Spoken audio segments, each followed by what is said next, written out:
어제 본문을 통해서 이스라엘 출애굽 2세대들은 또 가나안 1세대가 될 이들은 요단강을 건넜고요.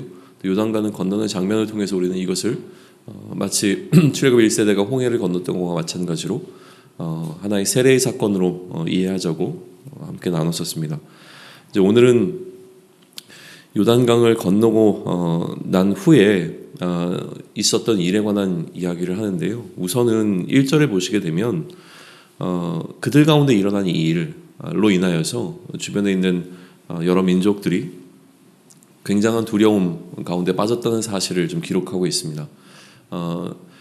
이미 정탐꾼들을 통해서 밝혀진 사실이기도 하지만 이스라엘 백성들이 요단을 건너기 전부터도 이 여리고성 안에서는 이미 이제 패배했다라고 하는 패배주의가 굉장히 팽배해 있었거든요. 그러니까 그 이유는 무엇이었냐면 하나님께서 그 광야의 여정을 거쳐오면서 이스라엘 백성들에게 어떠한 일을 했는가가 이미 그 성 가운데 퍼져 있었고 그 이야기를 들은 사람들의 마음이 이제 녹아내렸다라고 이제 표현이 되어지는데 그러한 이야기를 들을 때 두려움에 휩싸이게 될 수밖에 없는 거죠.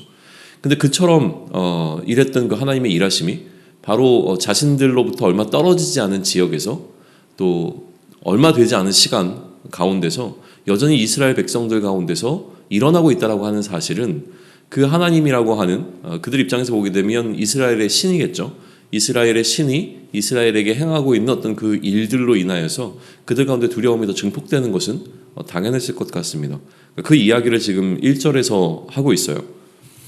그런데 그 다음에 하나님께서 이스라엘 백성들에게 여호수아를 통해서 명령하고 있는 명령은 어떤 의미에서는 굉장히 좀 이 상황적으로는 맞지 않는 부분이라고 느껴지는 명령이 주어집니다.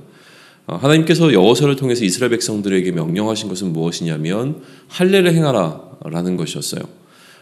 할례를 행하는 것이 왜 지금 상황적으로 맞지 않는가라고 했을 때 의미적으로는 굉장히 중요한 의미를 담아내고 있습니다. 상황적으로는 지금 요단강을 건넜다라고 하는 사실은 이제 전쟁이 그들 앞에 임박했다라고 하는 사실을 이야기하는 것이죠. 그리고 이미 여호수아를 세우고 난 이후에 여호수아가 그 리더십들을 통해서 사흘 안에 이제 정복 전쟁을 준비하라고 명령을 내렸고 4만이라고 하는 군대가 모여서 이미 이제 전쟁을 향해서 나아가고 있는 상황 가운데 중간에 멈춰서서 할례를 행한다라고 하는 것을 한번 생각해 보면 할례라고 하는 것은 반드시 치유의 기간이 필요한 어떤 행위라고 하는 것이죠. 그 이전에 이스라엘의 역사를 살펴보게 되어지면 이방이 이스라엘과 함께 어떤 결혼 관계를 맺고자 했을 때 할례라고 하는 것을 요구하면서 그 할례를 행한 그 민족들을 그 지파들을 종족이라고 해야 될까요? 그것을 완전히 다 진멸하게 되는 일이 있었거든요. 그러니까 이건 어떻게 보면 굉장히 위험한 일일 수 있는 부분인 겁니다. 그러니까 지금 하나님께서는 여호수아를 통하여 할례를 행하라고 했을 때 할례가 갖고 있는 자체적인 의미도 굉장히 중요하지만 그 하나님의 명령을 듣고 그대로 준행하여 할례를 행한다라고 하는 것 자체는 기본적으로 하나님에 향한 신뢰와 또 어느 정도의 믿음이 그들 가운데 있지 아니하면 행할 수 없는 일이라고 하는 것이죠. 그것도 일부가 돌아가면서 할례를 행하는 것이 아니라 전체가 다 한꺼번에 할례를 행한다라고 하는 것은 그 누구도 서로를 보호해 줄 수 있는 어떤 역할, 보호자 역할을 할 수 없는 상황이기에 이 상황 전체를 하나님께 의탁하지 않으면 행할 수 없는 일이 되어진다라고 하는 것이죠. 전쟁 가운데 있는 사람에게 굉장히 미련해 보이는 행위일 수 있다라고 하는 사실이에요. 3절에 보게 되면 이제 부싯돌로 칼을 만들어서 할례를 해야 합니다. 하나님께서 그렇게 하라고 이제 명령하셨으니까요. 근데 여기 부싯돌에 대해서 또 여러 가지 해석들이 존재하긴 하는데요. 당시는 청동기 문화의 시대였기 때문에 이미 이제 칼을 만들었다라고 하는 것으로 밝혀진데도 불구하고 부싯돌이라고 하는 것은 돌 가운데서 날카롭게 되어진 것을 가지고서 지금 할례를 행한 것이잖아요. 그러니까 뭐 여러 가지 의견들이 좀 있습니다. 근데 아마도 동시에 많은 사람들이 할례를 행하기에는 이 칼이 부족하지 않았겠는가라고 하는 해석 자체가 좀 의미는 있어 보입니다. 그래서 부싯돌이라고 하는 주변에서 얻기 가장 쉬운 방식을 통하여서 이들이 할례를 행했다라고 되어지는 것이죠. 그리고 이제 4절과 5절에서 이야기하는 것은 무엇이냐면 이처럼 이들이 할례를 그러면 행했어야만 되는 이유는 무엇인가에 대한 설명을 해주고 있어요. 뭐라고 얘기하냐면 할례라고 하는 것은 이스라엘 백성 가운데서 이미 이제 할례를 받은 사람들 같은 경우에는 광야에서 전부 다 죽었다는 거예요. 그러나 광야 가운데서 태어난 자들은 할례를 받지 못했다라고 하는 거죠. 그렇기 때문에 지금 할례가 행해져야 된다라고 하는 그 근거에 대한 이야기를 이 4절과 5절에서 해주고 있어요. 그러면 이들이 왜 광야의 시기를 거치면서 혹은 태어나고 난 이후에 난지 8일 만에 바로 할례를 받지 못하였는가에 대한 이제 설명이 또 연이어서 6절과 7절에 기록이 되고 있는데, 그것은 이 광야에서 이들이 헤맸어야만 됐던 그 이유에 관한 설명으로 대체가 되고 있습니다. 하나님께서 그들에게 명령하신 것을 이들이 준행하지 않았기 때문에 어떤 징벌로 인하여서 그들은 가나안 땅에 들어가지 못하고 40년을 광야에서 헤맸어야만 됐던 것이고, 광야에서 헤매는 여정 가운데서는 이 할례를 행하기가 참 어려웠기 때문에 할례를 행하지 못했다라고 하는, 그러니까 왜 하나님의 명령대로 준행되지 못하였는가라고 하는 부분에 대한 설명이 그렇게 좀 이어지고 있습니다.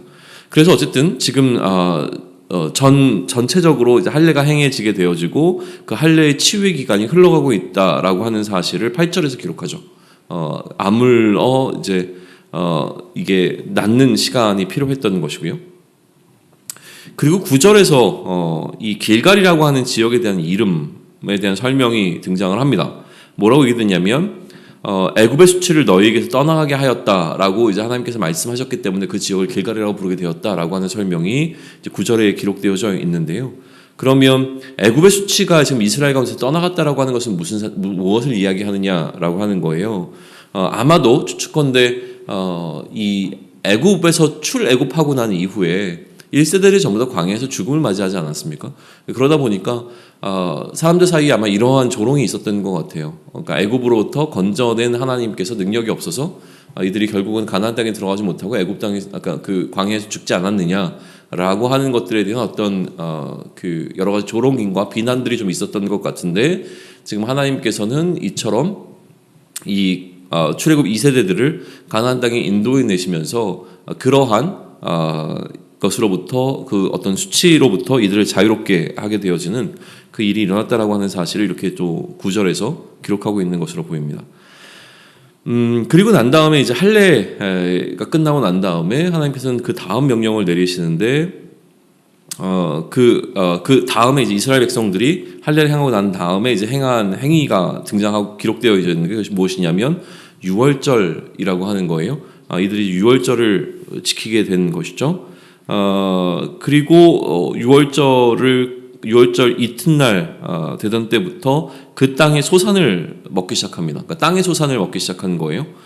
그러면 땅의 소산을 먹기 전까지 이들은 무엇을 먹었느냐인데, 하나님께서 날마다 만나를 제공해 주셨죠. 그러니까 지금 이제 만나가 그치게 되어지고 이들은 땅의 소산을 먹게 되어지고 앞으로는 가나안 땅의 소출을 먹게 되어지는 것에 관한 이야기를 하면서 새로운 어떤 변화가 생기고 있는 것에 관한 기록이 이렇게 등장하고 있습니다. 그리고 오늘 여호수아 5장의 맨 마지막에는 그렇게 여리고 가까이 이르렀을 때에 한 사람을 이들이 마주하게 되는 것이죠. 손에 칼을 빼들고 있는 한 사람을 마주하게 되니까 여호수아가 그에게 나아가서 질문하는 겁니다. 너는 지금 우리 편이냐 아니면 저들 편이냐? 너의 소속을 분명히 밝혀라 라고 이제 질문을 던지니까 14절에 보니까 이 사람이 무엇이라고 얘기하냐면 아니다 라고 답합니다. 여호수아의 질문은 너는 누구 편이냐, 이쪽이냐 저쪽이냐를 물었는데 이 사람의 답변은 아니다 입니다. 그러니까 다시 얘기하면 이쪽도 저쪽도 아니라고 하는 것이죠. 어느 편인가가 중요한 것이 아니라 이 사람의 정체가 무엇인가라고 하는 것이 훨씬 더 중요한데, 이 사람은 어느 편에 속하는 것이 중요한 것이 아니라 기본적으로 여호와의 군대의 대장으로 지금 여기에 와 있는 것이라고 하는 그 사실을 밝히고 있는 겁니다. 그러자 이제 여호수아가 그에게 복종하는 형태를 띠하게 되죠. 엎드려서 절하고 또 그를 주로 섬기는 모습이 등장하게 되어집니다. 그러니까 이 여호와의 군대 대장이 이 여호수아에게 이야기하는 것이 무엇이냐면 너의 발에서 신을 벗으라. 그리고 너가 선 곳은 거룩한 곳이라고 이야기하는데, 이것은 마치 모세가 여호와 앞에 섰을 때에 하나님께서 그에게 명령하셨던 것과 동일한 명령이 주어지고 있는 것이죠. 그러니까 지금 모세가 경험했던 것과 동일한 것을 여호수아가 경험하는 것을 통하여서 이 장면 또한 모세와 같은 리더십을 갖고 있는 자로서 이스라엘 가운데서 여호수아를 세우고 있는 장면으로도 이해해 볼 수 있는 장면이 이렇게 기록되어져 있는 겁니다. 여호수아 5장은 굉장히 중요한 의미를 좀 갖고 있습니다. 어떤 의미냐면 정복 전쟁을 시작하고 정복 전쟁을 이제 준비하고 있는 이스라엘 백성, 그러니까 전쟁에 임박한 전쟁을 향해서 나아가고 있는 이스라엘에게 있어서 지금 새로운 시대가 시작되고 있다라고 하는 사실을 알려주고 있는 것이 여호수아 5장이 갖고 있는 가장 중요한 의미입니다. 그렇기에 지금 어떤 일이 일어나고 있냐면 공동체의 정체성이 다시 한번 갱신되고 있는 것을 우리는 보게 되어지는 거예요. 이 공동체의 특징은 무엇이냐면 언약 공동체였습니다. 하나님과 맺은 언약이 이 공동체를 만들었고 그 공동체를 유지하는 가장 중요한 것이 무엇이냐면 하나님과 맺은 약속, 언약이라고 하는 것인데요. 그 언약에 대한 계약서, 몸에 새겨놓은 계약서가 바로 할례라고 하는 것이죠. 그래서 이 하나님과 맺은 약속을 잊지 않을 수 있도록 하게 되어지는 것, 또 그것이 계속 지켜지도록 하는 것이 바로 그들의 몸에 새겨 넣은 계약서인 할례라고 하는 것인데, 이러한 부분들이 지금 언약 공동체로서의 어떤 회복을 좀 일으키고 있는 것이 다시 이들에게 할례를 행하는 장면에서 출발이 되어집니다. 또 이들이 유월절이라고 하는 것을 지켰다라고 하는 것은 예배 공동체라고 하는 이들의 정체성을 다시 한번 회복하게 되는 것이죠. 그들이 기억하고 기념할 것이 무엇이냐면 하나님께서 그들을 구원하셨다는 그 사건, 유월절이라고 하는 것은 그들이 출애굽한 사건을 기념하는 절기였는데 그것을 기념하고 하나님 앞에서 예배하는 예배 공동체로서의 그들의 공동체의 정체성이 갱신되고 있는 장면을 우리는 이처럼 할례와 유월절을 지키는 장면을 통해서 보게 되는 겁니다. 또 이들이 지금 새로운 국면 속으로 들어간다라고 하는 것은 무엇을 통해서 상징적으로 나타나게 되냐면 그들이 이제 광야로부터 정착의 단계인 가나안의 단계로 넘어섰다라고 하는 것은 광야에서 그들에게 주어진 이 만나가 그치게 되어지고 그 땅의 소출을 먹게 되었다라고 하는 것 자체를 통하여서 이제는 광야의 시대로부터 가나안의 시대로 그들의 시대가 이미 변화되었음이라고 하는 사실을 분명하게 드러내고 있는 것이 이들의 상황적 환경의 변화를 통하여서 새로운 국면, 새 시대의 시작을 우리는 보게 되는 겁니다. 그리고 가장 마지막에 등장하는 것은 무엇이냐면 이러한 새로운 공동체, 새롭게 갱신된 공동체의 리더십이 누구인가라고 하는 거예요. 기본적으로는 모세에서 여호수아로 이들의 리더십이 변화된 것처럼 보이지만 그러나 가장 중요한 것은 무엇이냐면 여전히 이 공동체를 이끌고 있는 것은 하나님이라고 하는 것이죠. 광야의 공동체를 이끌어 갈 때는 구름과 불기 등을 통하여서 하나님께서 이들을 이끌어 가셨습니다. 그러나 지금 이들 앞에 선 것은 무엇이냐면 전쟁을 하고자 하는 자에게 여호와의 군대의 대장이 지금 찾아와 그에게 지금 복종하고 있다는 사실은 무엇이냐면 이 전쟁을 이끄는 그 리더십이 여호수아가 아니라는 것이죠. 결국은 하나님께서 이러한 새 시대의 새로운 공동체의 사명을 위하여서 하나님이 또 이들을 그것에 맞게 이끌어 가신다라고 하는 장면을 보여주고 있는 겁니다. 그러면 이것이 왜 이렇게 중요한가라고 하는 것인데요. 여전히 우리의 삶도 이것과 동일하기 때문에 그렇습니다. 지금 이들은 광야 공동체에서 가나안 공동체로의 어떤 전환의 국면을 맞이하고 있는 상황 속에서 하나님께서 중요하게 세우고 있는 몇 가지 포인트들을 보여주고 있다고 한다면 우리 역시 그리스도의 공동체를 이루어 간 겁니다. 그럼 그리스도의 공동체가 세워지는 과정은 어떻게 세워지는가라고 하는 부분에 있어서도 우리는 여전히 굉장히 중요한 포인트들을 여기서 만나게 되는 겁니다. 공동체의 정체성이 일단은 갱신되는 것이 필요하죠. 할례라고 하는 것이 여전히 요구되어집니다. 그런데 이 할례는 몸에 행하는 할례가 아니라 마음에 행하는 할례가 그리스도의 공동체를 세우게 되어지는 요구 조건이 되는 것이죠. 마음의 할례라고 하는 것은 마음을 새롭게 함을 입게 되어지는 것인데 이것은 성령이 우리 가운데 들어오심으로 일어나는 일이 되어집니다. 그러니 어제 본문까지 있었던 그 세례, 물 세례와 그리고 오늘 있게 되어지는 이 할례가 갖고 있는 두 가지 의미가 복합적으로 들어간 것이 무엇이냐면 성령 세례가 갖고 있는 의미이거든요. 그러니까 지금은 이 할례라고 하는 것은 이들이 요단강을 건너면서 받게 된 그 세례의 완성이 되어지는 것이죠. 그러면 우리도 마찬가지로 성령이 우리 가운데 임하심으로 말미암아 우리의 마음이 새롭게 되어지는 일이 일어나게 되어지는 이 성령 세례를 받게 되어지는 것, 이 세례가 지금 공동체를 새롭게 하는 가장 중요한 포인트가 된다는 것이에요. 그럼 그리스도의 공동체라고 하는 정체성을 갖기 위해서 첫 번째 요구되는 것은 마음의 할례라고 불리는 성령 세례를 받는 것이라고 하는 것을 알게 되어집니다. 또 하나 이 유월절을 기념해내야 된다는 것이죠. 성령이 우리 가운데 임하셨다라고 하는 것은 우리가 죄로부터 건짐을 받은 구원의 사건이 되는 겁니다. 하나님 나라에 들어갈 자가 누구냐고 했을 때는 거듭나지 아니하면 하나님 나라에 들어갈 수 없다고 하는데, 성령 세례를 받는다는 것은 거듭남을 의미합니다. 마음이 새롭게 되어지는 것은 우리가 다시 태어나는 것을 의미하게 되는 것이죠.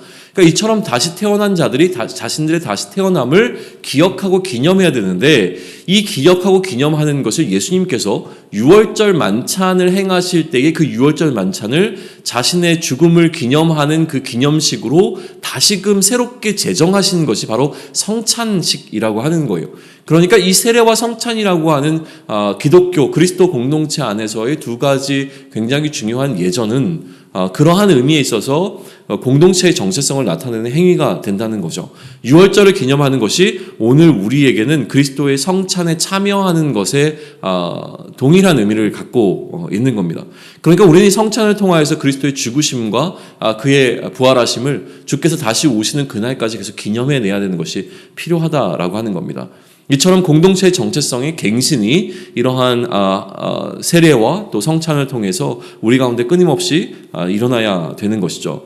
또 마찬가지로 우리 삶의 환경적 변화가 계속 일어납니다. 이전과는 다른 상황 속으로 우리는 계속 들어갈 수밖에 없는 것이죠. 마치 이제 광야에서 가나안의 시대가 열리는 것처럼. 그러나 그 시대 가운데서 우리가 담당해야 될 어떤 사명들, 이전과는 다른 상황 속에서 우리가 감당해야 될 사명이 무엇인가라고 하는 부분들에 있어서 고민할 수밖에 없게 되어지는데요. 그러나 우리의 삶의 정황과 환경이 계속 바뀐다고 하더라도 변화되지 않는 유일한 한 가지가 있습니다.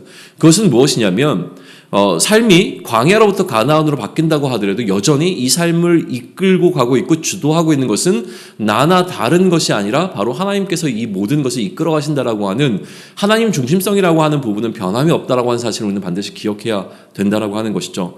변함없이 하나님께서는 이 공동체를 이끌어 가십니다. 이 공동체를 이끌어 가시는 강력한 힘은 하나님부터 나온다는 사실에 대한 인정이 우리에게 필요하다고 하는 것이죠.